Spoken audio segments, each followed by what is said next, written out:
Salut tout le monde, on va en parler sur tous les matchs du week-end. On va commencer par l'Athletic Bilbao qui a gagné face à l'Espagnol Barcelone 4-1, un doublé d'Iñaki Williams, un but de Dani Viviane et un but d'Alex Berenguer pour l'Athletic Bilbao, un but d'Alvaro Terrero pour l'Espagnol de Barcelone. Première période, ça a été ultra bien. Ultra bien. 6 minutes après le coup d'envoi de la première période, Dani Viviane a inscrit le but du 1-0 sur un corner de Nico Williams. Donc, donc ça fait donc 1-0. On voyait bien que après le 1-0, l'Athletic revenait et ils ont créé quelques situations avec la situation où Guruzeta aurait pu marquer et sur un centre d'un joueur si c'était, je crois bien, un des frères Williams par exemple, qui a fait une magnifique centre que Guruzeta euh, aurait pu inscrire le deuxième but, mais malheureusement, ça a été pas fait. Ça a été pas fait. Donc, après ce temps-là, Bilbao commence à pousser jusqu'à que Iñaki Williams inscrit un but. Donc, le but du 2-0. Donc, et c'était, je crois bien, sur une passe d'un joueur, je pense Berenguer. Je pense que c'est Berenguer. Donc, soit c'est Berenguer, soit c'est Nico Williams. Donc, ça fait donc 2-0. Et quelques minutes plus tard, 2 minutes plus tard, Iñaki Williams a inscrit son doublé, donc le but du 3-0. Mais sur le deuxième but, il est merveilleux, il est merveilleux, il est merveilleux. Donc, après le but du 3-0, et bien Bilbao commence à avancer. Donc, c'était donc la première période. La deuxième période, 10 minutes après le coup d'envoi de la deuxième période, Alex Berenguer, il a inscrit le quatrième but pour Bilbao. Alors le quatrième but, c'est vers un enchaînement. Il a envoyé Kumbula à terre et que Berenguer a inscrit le quatrième but. Après le 4-0, Bilbao commence à pousser pour le cinquième but. On voit Nico Serrano qui a fait, je crois bien, un centre-tir ou un tir, mais c'était un centre-tir. Mais malheureusement, ça a été capté par Juan Garcia.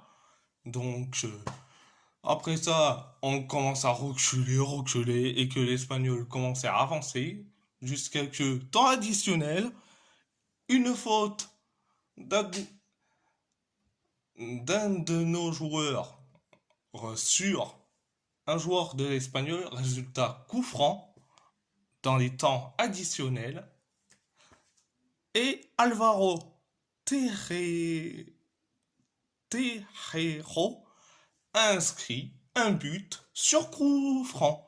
Sur coup franc. Donc, c'était la deuxième période. À part ça, c'est tout. On va parler de Galatasaray. Galatasaray qui a gagné face à Antalyaspor. Antalyaspor 3-0. Un doublé de Mauro Icardi et un but de Victor Osimhen. Donc, première période, bon, assez bien, mais sans plus. 10 minutes après le coup d'envoi de la première période, Dries Mertens qui a tiré le corner en direction de Icardi et Icardi qui marque le but du 1-0 sur corner. Donc 1-0, je me suis dit que pourvu qu'on n'encaisse pas de but, en plus on a failli encaisser un but, mais heureusement que Muslera, il était là. Mais après ça, on voyait que nos joueurs commencent à venir marquer le deuxième but. Mais surtout, Roland Salaï, notre recrue. Voilà, il te fait des tirs à... Il te rate à la limite le tir. Mais il te fait un tir, mais c'est capté par le gardien d'Antalya Sport. Donc, c'était la première période, mais la deuxième période, certes, deuxième période, merveilleux, quand même. Surtout, surtout dans les temps additionnels de la première période. Donc, on va parler de la deuxième période. Donc, 7 minutes, 7 minutes après le coup d'envoi de la deuxième période, t'avais Younous Alkoun qui te fait un centre, mais un centre. Donc, c'était la passe décisive pour Mauro Icardi qui met le deuxième but. Donc, ça fait donc 2-0. On voyait que nos joueurs de Galatasaray avançaient, et on voit bien que Roland Salaï enchaîne, enchaîne des tirs, il trouve la solution, etc. Il te trouve la solution, etc. Mais c'est capté par, euh, par le gardien d'Antalya Sport. Après, on aurait pu avoir le troisième but signé Victor Osimhen, mais malheureusement ça a été refusé parce que Osimhen il était hors jeu. Bon, c'était bien dommage quand même. L'action de voir Osimhen qui fait la passe à Gabriel Sara. Gabriel Sara vers Roland Saleh et Roland Saleh qui te fait la passe à Victor Osimhen. Mais malheureusement, il était hors jeu. Mais on voit bien que Roland Saleh, pour moi, je dirais peut-être à la fin du match Galatasaray à Antalya Sport. Donc, on continue avec la deuxième période. Après ce but refusé, on voit bien que Galatasaray ont l'envie de mettre le troisième but jusqu'à que tu as un coup franc d'Hakim Ziyech qui tire, mais c'est capté par un défenseur.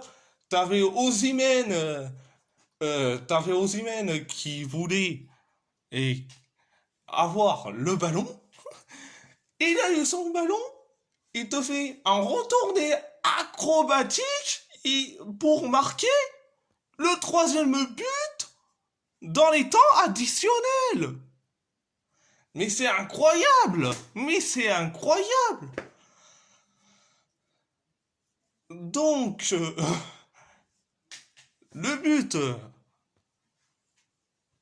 de Victor Osimhen sur, euh, sur un retourné acrobatique, il est donc deuxième.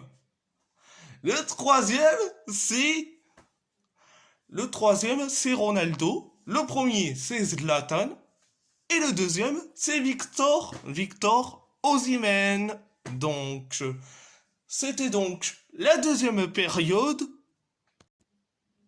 Donc, j'ai pas peur de le dire, mais Roland Salaï, ce qui nous a montré, et surtout dans ce match-là, face à Antalya Sport, mais Roland Salaï fait mieux que Hakim Ziyech.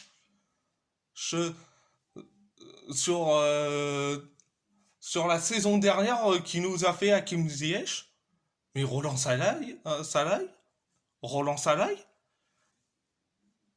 sur ce match-là face à Antalya Sport, il fait mieux que Hakim Ziyech pendant la saison dernière. Donc, à part ça, c'est tout. On va parler du PSG. Le PSG a gagné face au RC Strasbourg 4-2. Un but de Seny Mayulu, un but de Marco Asensio, un but de Bradley Barcola, alias Barcolinho, dédicace à l'invincible parisien, et un but de Kangin Lee pour nos Parisiens, un but de Sekou Mara et un but de Pape Diong pour Strasbourg. Première période, ça a été bien mais sans plus. Ça a été bien mais sans plus. Donc, on voit bien que Paris avance et que Strasbourg commence à reculer jusqu'à que Bradley Barcola a fait une passe à Seny Mayulu et Seny Mayulu il te met une frappe comme pas possible, une frappe de malade pour son premier but et, et surtout le but du 1-0 quand même. Après le but du 1-0, on voit bien que Paris a avancé ultra bien avec l'enchaînement de Bradley Barcola qui tire, mais c'est capté par George Petrovic. Et surtout la frappe de Mayulu qui a été envoyée, qui est envoyé carrément dans les tribunes du Parc des Princes. Donc, c'était donc la première période. La deuxième période, alors c'était un ascenseur émotionnel. Donc, 2 minutes après le coup d'envoi de la deuxième période, Désiré Doué a tiré, mais c'est capté par George Petrovic et un Marco Asensio qui marque le deuxième but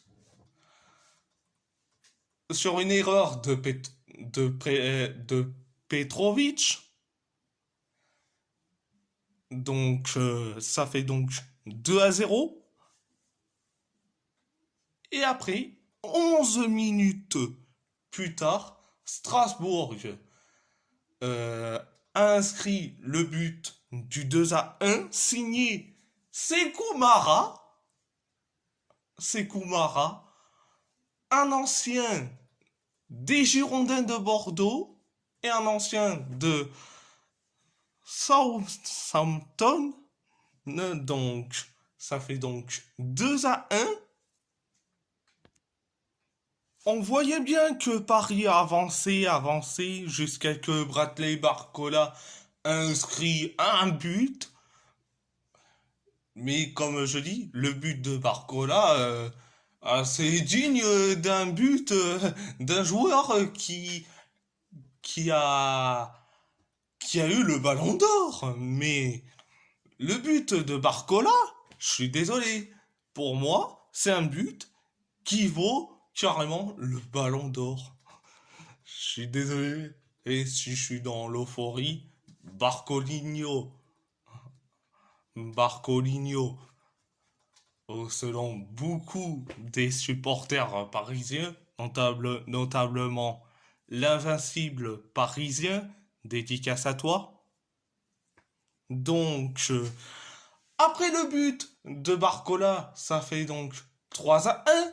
On voit bien que Paris avançait,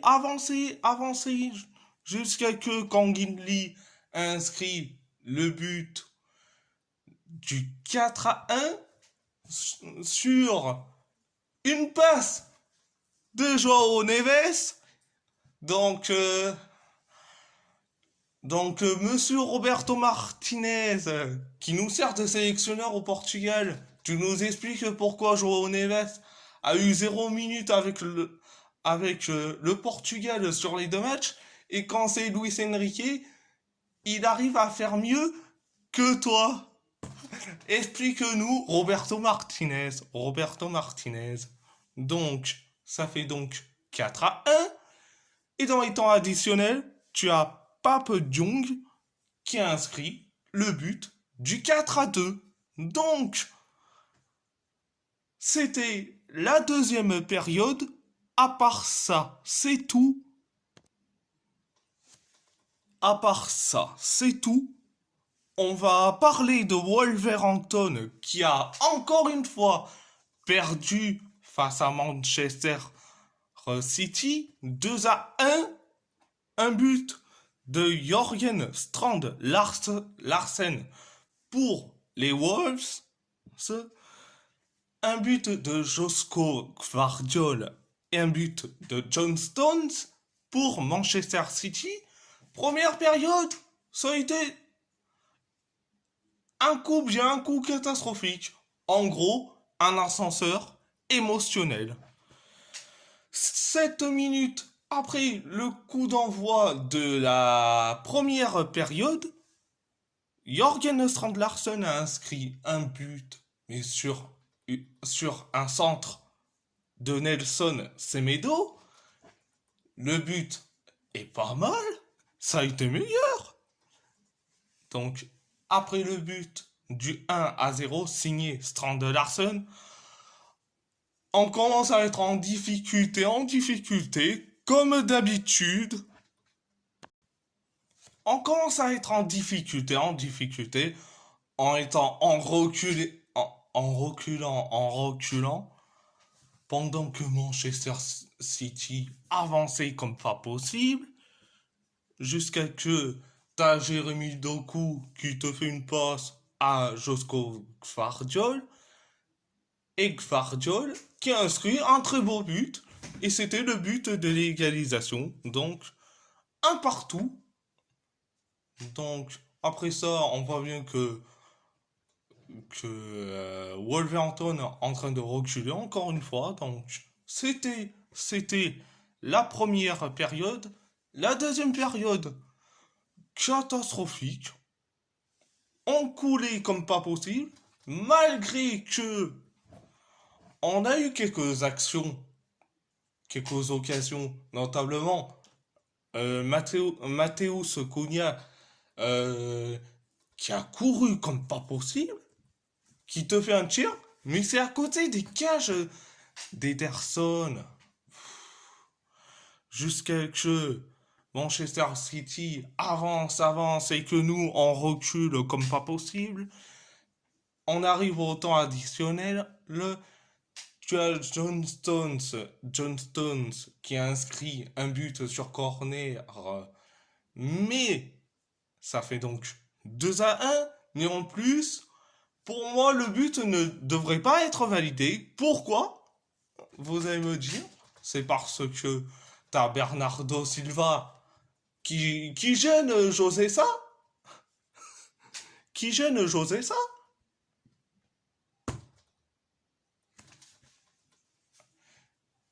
L'arbitre est allé voir à la VAR, mais le but est accepté. Le but est validé. Donc, à part ça, c'était la deuxième période. À part ça, c'est tout. Direction le troisième de la Coupe du Portugal. Le FC Porto a gagné face au Sport União Sintrense 3-0. Un but de Galeno, un but d'Ivan Raime et un but de Thiago Diallo. Première période, certes, ça a été compliqué. Certes, on aurait pu avoir un but, mais malheureusement, ça a été refusé pour un hors-jeu. Donc, après le but refusé, on voit bien que Porto avançait, jusqu'à que Galeno a inscrit un très beau but. Le but, donc, c'était un ciseau, mais c'est formidable. Donc, après le but du 1-0, eh bien, on voyait bien que le FC Porto avance, et pendant que l'adversaire recule comme pas possible, Donc, c'était la première période. La deuxième période, ça a été, bon, assez bien, mais sans plus. Donc, euh, donc, 9 minutes après le coup d'envoi de la deuxième période, Ivan Raime a inscrit un très beau but, un but de malade. Ça fait donc 2-0 pour le FC Porto. Et après ça, 5 minutes plus tard, Thiago Diallo a inscrit le but du 3-0 sur un corner. Donc le corner, il est merveilleux.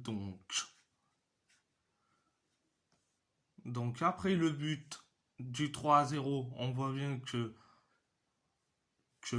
Porto avançait pour inscrire le quatrième but. Mais on s'est créé quelques petites frayeurs, notamment les joueurs de Sintrense a failli inscrire a failli nous envoyer dans le catastrophisme à l'état pur, mais heureusement que heureusement que ils ont mal tiré, donc c'était la deuxième période. À part ça, c'est tout.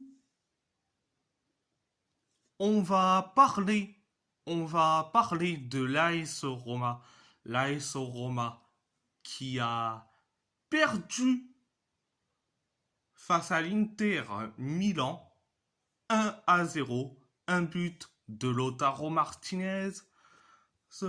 Première période, c'était catastrophique, mais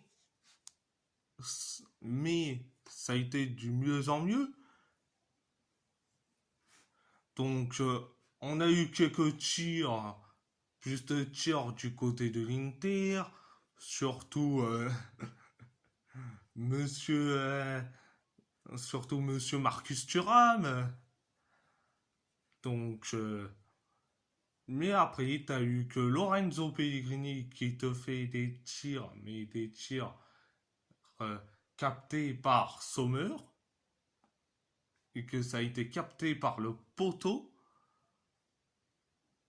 Et après Sommer, il arrête pour de bon. Donc, on voyait bien que cette équipe de la Roma fait mieux, mais ce n'est pas assez. Donc, c'était la première période. La deuxième période est catastrophique. Certes, on a fait quelques tirs. Mais, eh bien, on encaisse un but. C'est le but du 1-0 signé Lautaro Martinez. Donc, ça fait donc 1-0 pour l'Inter Milan. Donc, on a été catastrophique pendant tout le long. Heureusement qu'on a Maïs Villar qui arrêtait tous les tirs des interistes. Si on n'avait pas Maïs Villar, on encaisse 4, 5 ou voire 6 buts. Mais heureusement qu'on est sauvé. Donc, c'était la deuxième période. À part ça, c'est tout. Et si la vidéo vous plaît, abonnez-vous à ma chaîne YouTube, likez, commentez si vous avez envie ou pas, c'est votre choix. À part ça, je vous laisse. Donc, merci beaucoup et on se retrouvera pour un avant-match PSG contre le PSV Eindhoven. Donc, je vous laisse et merci beaucoup.